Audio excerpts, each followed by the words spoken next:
Groo the Wanderer, from the pages of his comic books to the box of a Funko Pop. What would it take to make that happen? What would Groo in Funko Pop form look like? I'd love to have a Groo Funko Pop, so I'm going to try making one for myself. Hi, I'm Darren. These are my hands, and this is GrooTube. Let's explore the case for a legitimate Groo the Wanderer Funko Pop. Exhibit A, Alfred E. Neuman. Funko recently announced that Mad Magazine's Alfred E. Neuman is going to be made into a Funko Pop. They'll be bringing his gapped-toothed grin and those sticky-out ears to a boxy Funko Pop head this spring. And there's a close connection between Mad Magazine and Groo the Wanderer. Groo's creator, Sergio Aragonés, is the second most published artist in the history of Mad Magazine. His cartoons have been seen in every issue of Mad since 1963. That's over 50 years and 491 issues. How many times has Sergio drawn Alfred E. Neuman for Mad? If Mad's Alfred can get a Funko Pop, certainly Groo can too, don't you think? Exhibit B, Thundarr the Barbarian. In other Funko Barbarian news, Sergio's collaborator on Groo the Wanderer, Mark Evanier, recently wrote that Thundarr the Barbarian will be receiving that highest of dubious honors. Thundarr and his co-stars are appearing as Funko Pop figurines. Groo's co-writer Mark wrote the Thundarr Barbarian TV show in the 80s, and even though he wasn't behind the new Thundarr Pops, perhaps he could get behind a Groo the Wanderer Funko Pop. So let's ask, would Funko make a Groo the Wanderer Pop, or better yet, series of pops, based on the characters of Sergio Aragonés' Groo the Wanderer comics? Does Funko want Groo?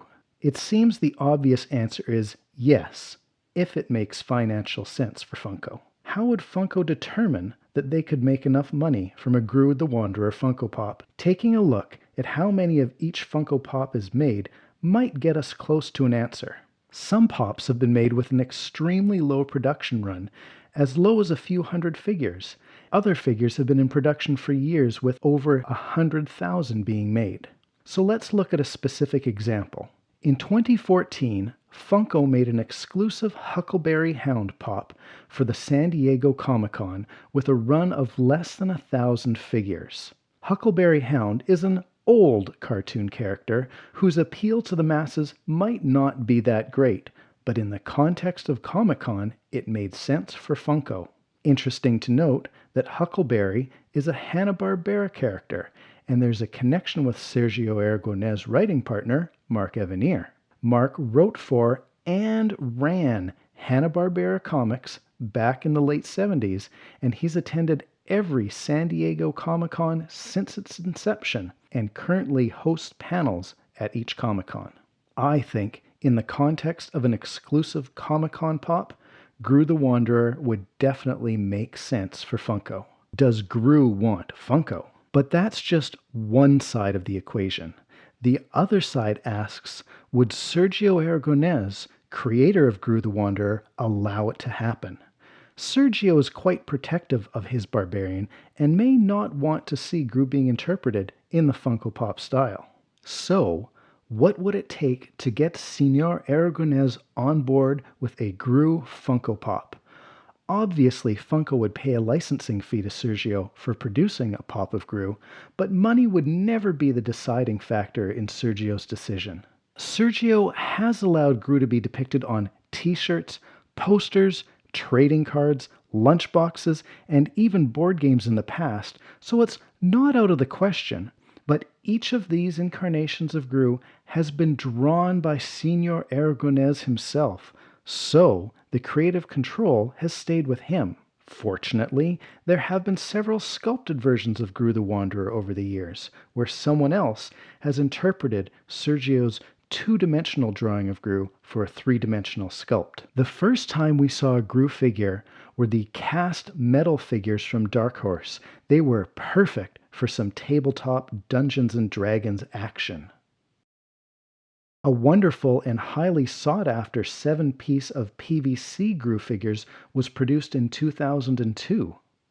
And a deluxe limited edition Groo figure from the classic comic book characters line was released in April of 2006, complete with a tin box and collector's pin.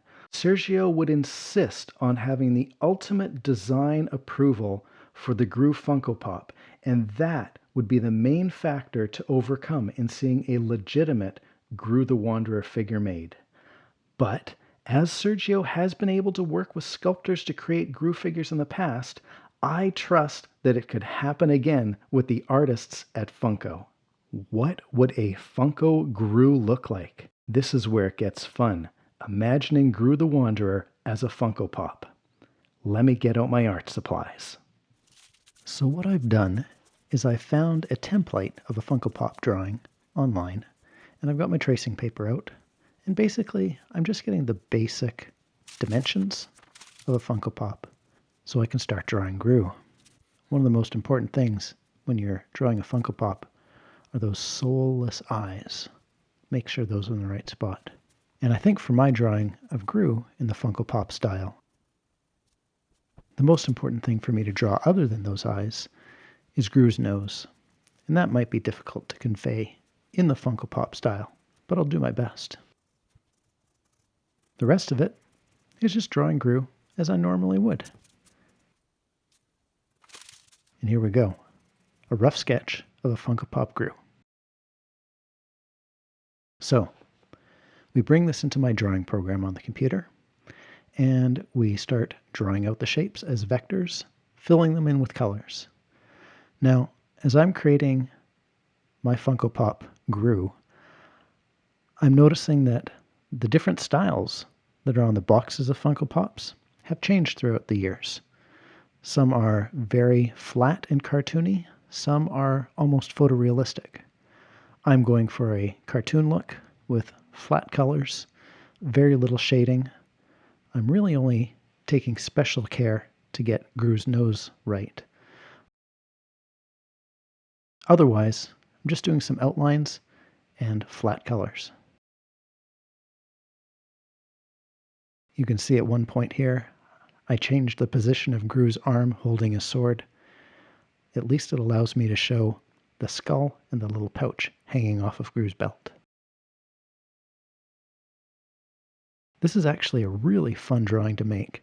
I didn't know how it was going to turn out, but I'm quite pleased with the result. And so we'll just finish things up here with some lines and some toes, and some indications of muscles on Groo's great big arms.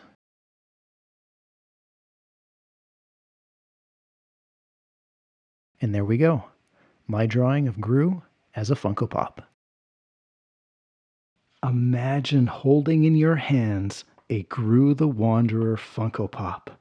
Wouldn't that be absolutely fantastic? Now here's where you come in. If you want to add a Groo the Wanderer Funko Pop to your collection, head over to the Funko website and fill in their Suggest a Figure form. I'll have a link in the description. And if you want me to draw some more Funko-inspired Groo characters, leave a comment telling me which Groo characters you'd like to see as Pops. Be sure to subscribe and turn on notifications. Thanks for watching, and I'll see you soon when I'll be back with another GrooTube.